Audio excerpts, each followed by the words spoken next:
So good morning, everybody.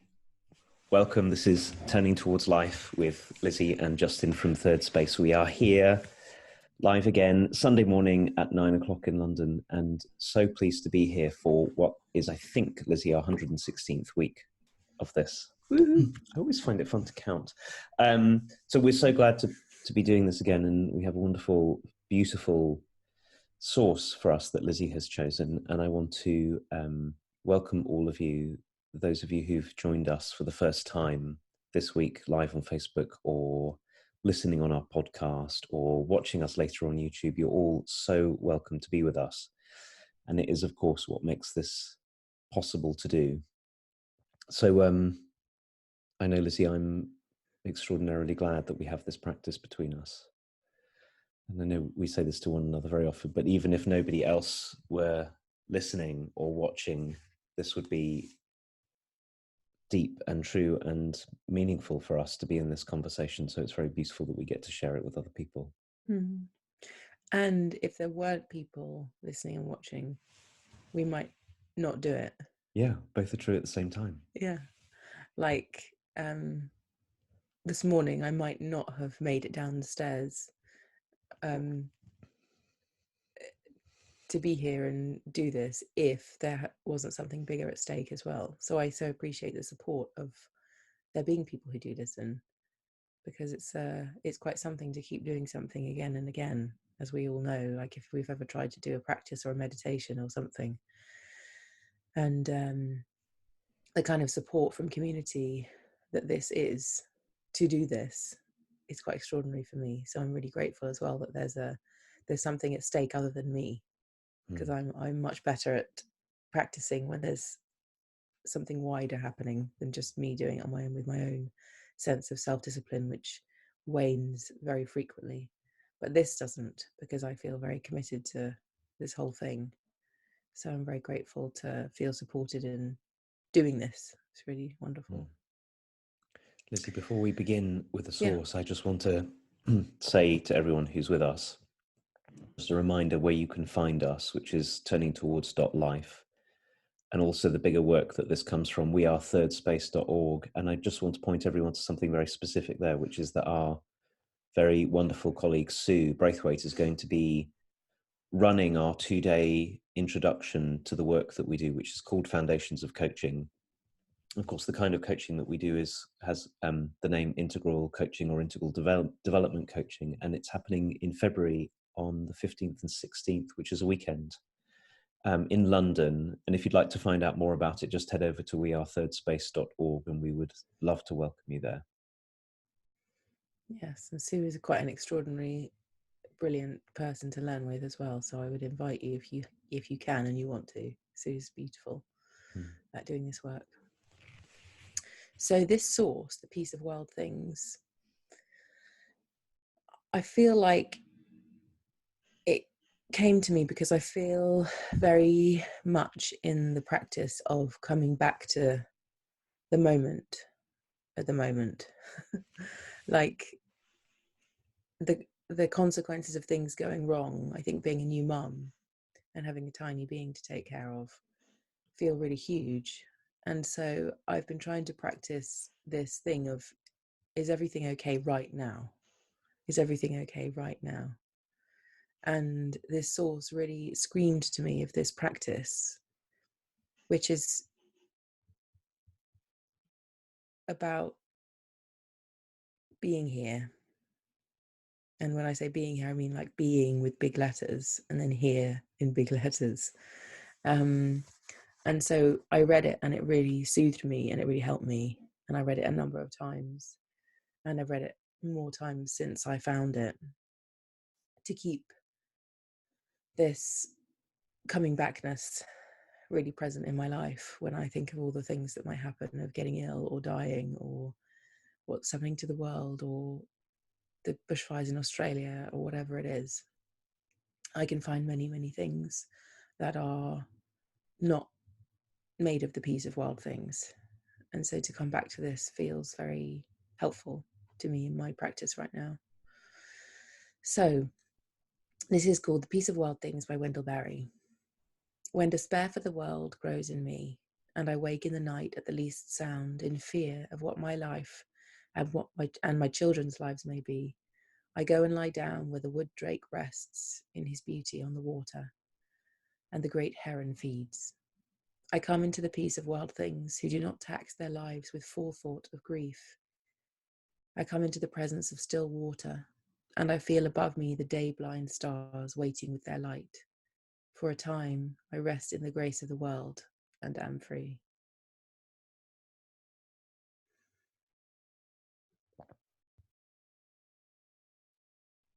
So I have to tell you, Lizzie, before I read this, that this has in many ways been a life-saving poem for me. So it's very moving for me to read it. The Peace of Wild Things by Wendell Berry. When despair for the world grows in me, and I wake in the night at the least sound, in fear of what my life and my children's lives may be, I go and lie down where the wood drake rests in his beauty on the water, and the great heron feeds. I come into the peace of wild things, who do not tax their lives with forethought of grief. I come into the presence of still water,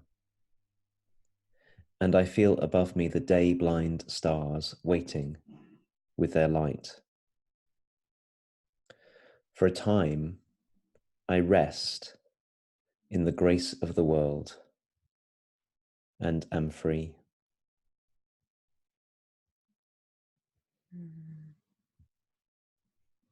Thank you.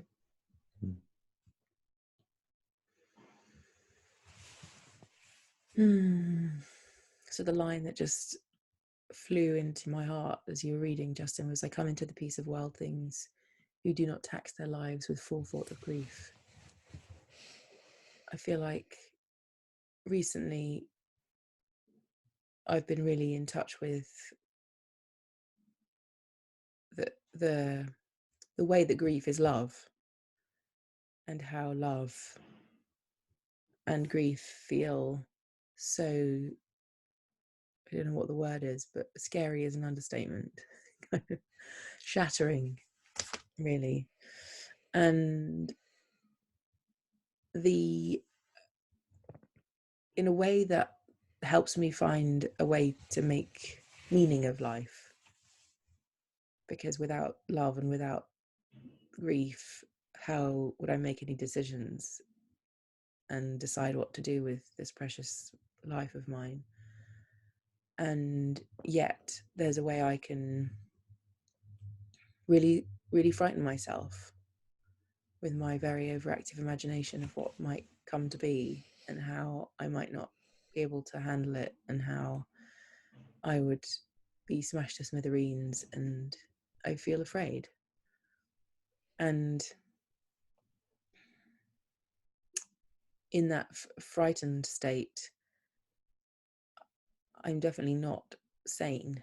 You know, I feel like my thoughts, you know, go 100 miles an hour, and I make up things in my head and eventually end up in some scenario that doesn't even exist that I've created because of in reaction to the fear. And so to read this and to consciously, intentionally practice into a being, a thing, a wild thing who doesn't torture themselves with the thought of grief, and to allow myself to be lying down with the wood drake for a moment, and then another moment, and another moment, and being present to the ones that I love, and looking people in the eye, and just knowing that that's enough for now, and I can put the rest of my overactive imagination down and breathe, and to find this freedom and the grace of the world. Feels like I don't know, like I'm being gently kind of washed through, and that I can relax, and that relaxation feels so welcome like relaxing in my mind that allows my body to relax. And I've really noticed the connection between the way I think and the state my body gets in, and how the thoughts of my imagination going wild create this kind of tension in me where my body kind of comes in on itself and feels very tight. And then when I read this, I can feel my nervous system become much more expansive and much more relaxed. And I'm very grateful for Wendell Berry and the way that he says things so that it can be that. It's very beautiful hearing you say all of this, Lizzie, and I'm really struck by something that you said right when we were beginning this morning, when I talked about how we would have this conversation anyway, and you said, yes, and it's also true that being with others really matters in this. And I've had this feeling since you said that of how important it is in human life for us to have both ends of the many different sort of polarities that we live in. So some of us, it seems to me, can live at the end of this that is,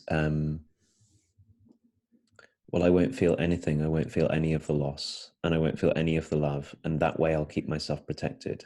And then and you had a beautiful way of saying it before about this extraordinary, precious, transient life that we get to live in. We barely get to touch it if we live that way, if we sort of hold ourselves above and out of our experience. And then others of us live more easily at the other pole, where we feel all the time the impending loss and the real fear of loss, which we fear because we imagine we won't be able to take it, or the imagined fears of all the other things that might happen along the way. And that's sometimes feeling all of that is the cost of loving at all. And yet we can so easily, as you're saying, and I know this really, really well, we can inhabit a version of that, which is, and it's another way of really not being in life at all, because we're so filled up with all of the fear that we won't let ourselves be in contact with what it really feels like to love, and how smashed up we feel, and how open we feel, and how tender we feel, but also how beautiful it is. And I know myself as occupying both ends of that pole, and of both poles, but in sort of when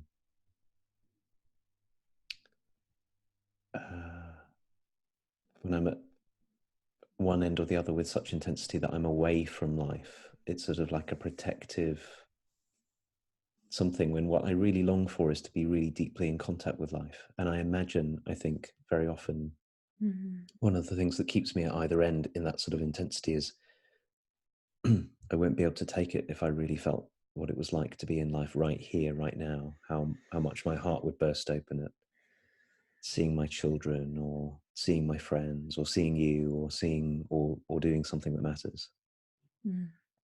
So all of that's been with me. And one of the reasons this poem has been properly actually life-saving for me is that it reminds me that the complicated scenarios which my mind can come up with, which have a germ of truth in them, like a real truth, like I will lose the people I love and they will lose me, and terrible things will happen, but also beautiful things will happen which I forget. It reminds me that there is a real gift in paying attention to how other things and other beings live, and learning from them, and realizing that the gift of our minds, which can plan and anticipate and have things happen and move into the world and make choices which are so beautiful, are necessarily, we have to meet that with our really straightforward bodily capacity to be right here. And without that, at least I am turning away and turning away and turning away, all in a vain and doomed attempt to try not to have life touch me. And I'll say more about this later, I maybe as we go, but I think it's this poem which taught me about the swimming that I do. So the single practice that I have in my life that is the most restorative and the most powerful and the deepest and the most life-giving actually was inspired by this pond. By this pond. The pond is where I swim. By this poem.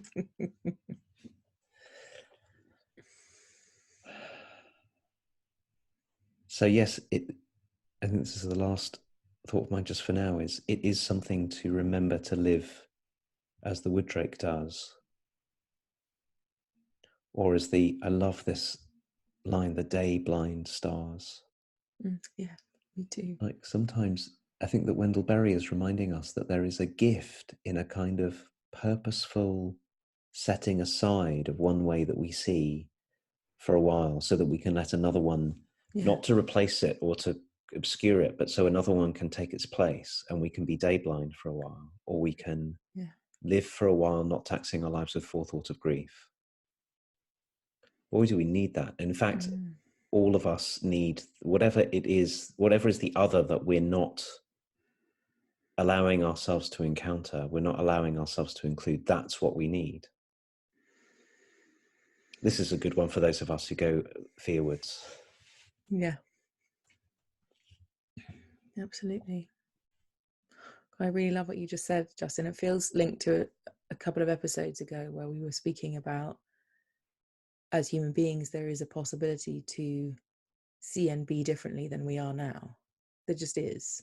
And it takes support and invitation and inspiration and shifting our ways for that to happen, but it is possible. And I think maybe that's the heart of the gift of this poem, is that it articulates beautifully and gently and kindly the state that we can get in with our fear. And it speaks of another way so perfectly closely with one another and kindly and gently that it allows there to be a break in the cycle. And we get to see that there is another structure I could hold of how to be in this moment. I could be here in a different way. And really, actually, what this poem made me reflect on was, and I think I've said this for a really long time now, I do think my main spiritual quest, if you like, or mission or something, is to be able to receive my life. You know, I can see all the ways that I push away, that I deny, that I forget, that I am frightened, that I'm avoiding. You know, it's so clear that there's all these things going on all the time. And really, in doing that, I push away the opportunity and the chance to really receive what this life is. And so, in the way of encountering the piece of world things, it's a repeated glimpse of what it means to receive life and not just be completely away with the fairies. I mean, it's so interesting to really observe myself and go, oh wow, because of my interpretation of what is happening, I'm totally missing what, well, I'm probably not here in a way, and because I'm absent, I'm in my thoughts, I'm away with the fairies. Or although the fairies would be quite nice, that's like the wrong saying all of a sudden, but like an absence and not being wholly present. And then I go, oh, I just kind of missed all of that. I missed a lot of that because of the way I was seeing and the way I was being and the way I was thinking and feeling. And thankfully I can see that and can also then re-receive what just happened in a different way if I reflect on it and I get real with myself. But the fact that this creates a kind of a break in that cycle of absence and of being away feels like a huge gift and a huge way that I can reorient myself to receiving my life rather than pushing it away. It's such magnificent language, Lizzie. Receiving, our capacity to receive life, really beautiful. And I think that it seems to me that you're pointing very squarely into something that is a phenomenon in different ways, but for many of us, maybe for all of us, which is life is receiving our lives, really allowing ourselves to receive our lives, calls on us to feel a ton of stuff, to know our own vulnerability and fragility, but also to know our own beauty and our own love and our own depth and our own capacity. And so I can only speak for myself in saying that I'm starting to see that one of the ways in which I have again and again and again not allowed myself to receive my life is my own fear that I won't be able to cope with what it is like to really be in life. Mm. If I really let myself feel all of this, I would be overwhelmed. I'd be overwhelmed with love. I'd be overwhelmed with grief. I'd be overwhelmed with confusion. I'd be overwhelmed with delight. Yeah. And at least my own stubborn personality structures, I think that I learned to do all the way through my life from very early on was to, well, I won't be able to cope with that, so let me not receive it. And I've got like a million strategies for not receiving it. And having language like yours is so powerful, because I think it points right into life is always here. Mm. Am I going to risk receiving it whilst it's here or Mm. not? Mm. And I know that there have been minutes and hours and days and weeks and months and years when I've been in not receiving life. And when I feel back into them, I can see that from how little I remember about them, Yeah. how much I've been holding myself away. So it's holding ourselves away from life is only one way of talking about it, but your language of letting life reach us so we can receive this exquisite one-time gift that we get whilst we have these bodies, and this really matters. And I suppose that's what Wendell Berry is pointing into when he says, what happens where we lie down where the wood drake rests in his beauty on the water. Mm. And you'll know this, and I'm sure I've spoken about this a number of times, but this poem inspired me to swim in the ponds on Hampstead Heath near where I live. And I learn the truth of Wendell Berry's words every time I get into the water, winter or summer, which is, however I'm holding myself away, when I'm in the water and there are wood drakes and great herons and all of this around the water, but the moment I'm in the water, it's like the truth of Wendell Berry's words come rushing back to me without my say-so. There's no defense I can put up against feeling, I'm here. Oh my goodness, I'm actually here. I'm in life. Life is touching me and reaching me. It's sort of an uncompromising, sometimes for me, that's what it takes. And I think this is also Wendell Berry's point, is that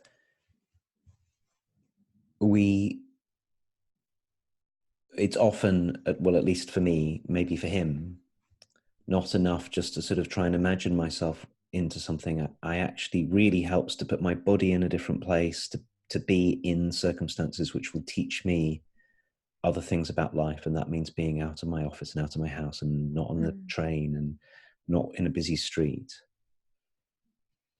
And the water does that for me every time. It cuts through something that I suppose I must be holding on to with such habit and fierceness and familiarity that it's often beyond my own wherewithal to sort of imagine my way out of it. I need to be, or it helps for me to be brought out of it by who and what I'm with. And I think a lot of us don't have notions like that in our lives. We don't see, it's easy to not see, and I've spent long times not seeing how the very way I'm living, it's not just a series of thoughts that I'm having, but it's actually the way that I'm living that is bringing about this kind of not receiving my life. And so then the question is, who can I be with? Where can I go? What can I do that keeps on bringing me into contact with receiving and makes it possible for me to get a glimpse of, or a taste of, or a feel of letting life in, for which I'm so glad for these ponds half an hour from my house. Also, Justin, I just want to appreciate, you know, when I just put myself in the situation of what you do with your swimming, getting into a freezing cold open air pond in Hampstead is the opposite of comfort. When I feel into what it might be like, and I imagine myself doing it, and I just want to appreciate that you keep doing it. And this is the courage that it takes for us to live in the different way that you're saying, and to question our way of being. Is we have to do something. Like there's a doingness, and the doingness is the really powerful part, but it's also the scariest part. If I did the thing that would break my habitual, comfortable, familiar way of being in the world, there is a way something gets broken every time. And I'm in appreciation of the way that we can break things, and often we don't break things because it's so frightening. And it's so scary to get into freezing cold water, for example, because the body goes and who knows what's going to happen, and it's dark under there, and there's fish or something, and things you can't see, and all kinds of stuff. And it just screams at me this kind of intentionality, this kind of, I guess, wish to be awake that we have, that powers these decisions that we make to do things like your swimming. And in a way, this practice is one of those things too. And there's the vulnerability of not knowing what we're going to say, how this is going to be, and we're getting used to it. But it doesn't fail to be on the edge of life every time, because we don't know what each other's going to bring and what we're going to feel and all that kind of thing. So it's unpredictable. And although what is predictable now is that it's a good thing, but it doesn't always feel like what we want to do, or what's convenient, or what's comfortable when we're lying in bed on a Sunday morning and we've not been to bed till late on a Saturday or something, or whatever else is happening in our lives. And this is the nature of shifting our way of being in the world, is that there's some discomfort and there's some edginess to it. And your swimming example is such a great example, because it's not like you're going and having a spa treatment every week or something, or having a massage, or even going for walking is an amazing thing, but there's something quite breaking about your swimming practice that I feel in me right now, which is that it really is a cycle breaker. Because when you're faced with something quite extreme, like a temperature change, your stories can't be there in that moment. Right. You know, it's different than that. Everything's altogether different than allowing a story to be there when you're going, it's freezing in here and I'm going to swim and I don't know what's beneath me and how I'm going to get out. And I'm just appreciating the stark beauty of that example of what one of these practices that we keep talking about is. I'm really struck by that, Lizzie. That there's a way of reading Wendell Berry's poem which could sound like it's about soothing ourselves, and there is something soothing. I mean, I am enormously healed by getting in the water, actually, particularly in the winter. The water's 6 degrees now, it's really cold. And it has this twin effect that you're naming so beautifully, that on the one hand, it's sort of uncompromising, it cuts through. And I'm learning not to hesitate. I arrive there and I get in the water very quickly, because I know that I've got all these stories about what it will be like. And I've also done it a lot of times. And I also really actually know what it will be like. And it will be confronting and everything. But the other thing is that once I'm in, I feel really held. It's like being held in something really alive, particularly when it's cold, really alive and really fierce. And I was thinking as you were speaking, I mean, there's a ton of things to say for me about that practice and why it's why it's a life-saving practice, because it wakes me up from my spinning away from my life, from my not receiving my life. What you were saying reminded me that a massage can be a practice like that for us. So when I'm not willing to receive, to allow myself to be open and vulnerable to the touch of another, allowing receiving care, physical care from another person, which can be deeply nourishing, is also a great big awakening for us. And the other one I was thinking about, I think I agree with you, of course, about this that we're doing. For me, the other one is just simply telling the truth. Is a practice, is a little bit like what Wendell Berry says. I could say, when I'm with somebody who I trust and I tell the truth, and then I could just take the last line of the poem, "For a time I rest in the grace of the world and I'm free." It's a great big interruption to my ordinary ways of going to sleep because I'm afraid, and it brings me squarely into the path of life. And when I really do that, here I am, day blind, not taxing my lives with forethought, simply here and present and receiving. And so there are a million practices like this that will be different for each of us. Yeah, exactly. And the intentionality behind them is so important, isn't it? And understanding the reason to do things and knowing ourselves well enough, or having someone know us well enough to figure out the thing that facilitates our own particular, I guess, like break in the habitualness or something. Well, I'm just looking at the clock and realizing it's our time, and I can hear the baby girl shouting a bit, and poor Matthew's going to have to be dealing with that. So I'm just very glad to have this. I feel injected as usual with presence and a renewed connection with life. So I'm very grateful to be here and to have talked about Wendell Berry like this. He's my favourite, I think, right now. Well, thank you, Lizzie, as always. So we'll see you next week, everybody, live on Sunday, the something of December it will be. And thank you for being with us. It makes it all happen. That's right. Thank you, everyone. See you next week. Bye-bye.